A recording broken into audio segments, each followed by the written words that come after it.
Meanwhile, Caesar was returning triumphant over conquered Spain to carry into a new world his victorious eagles, when the flowing tide of his successes was almost turned aside by heaven. Was it perhaps the brief lull in the trumpet's dismal note, and the cooling of the sword in its sheath, that had cast out the evil spirit of war? Or was it greed for greater rewards that made the soldiers repudiate their cause and their leader, and again put up for sale the swords already stained with guilt? In no peril was Caesar more clearly taught how insecure and even tottering was the eminence from which he looked down on the world, and how the ground he stood on quaked beneath him. He who was dragging to war so many nations learned that the sword, once drawn, belongs to the soldier and not to the general. There was an end of timid muttering, an end of anger hidden in the secret heart. Thus they poured forth their threats. "Give us leave, Caesar, to depart from the madness of civil war.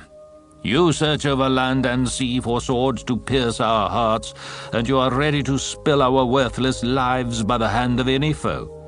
Some of us were snatched from you by Gaul, others by the hard campaigns in Spain, others lie in Italy.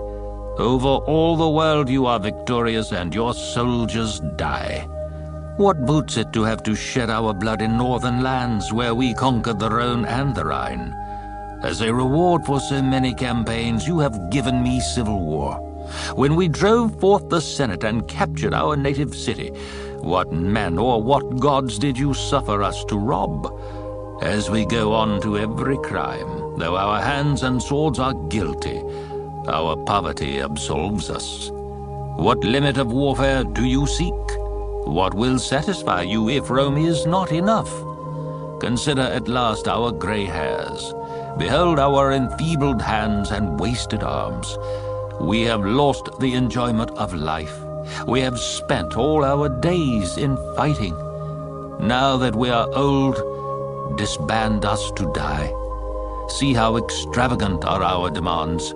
Save us from laying our dying limbs on the hard rampart of the camp, from breathing out our last breath against the bars of the helmet, and from looking in vain for a hand to close our dying eyes.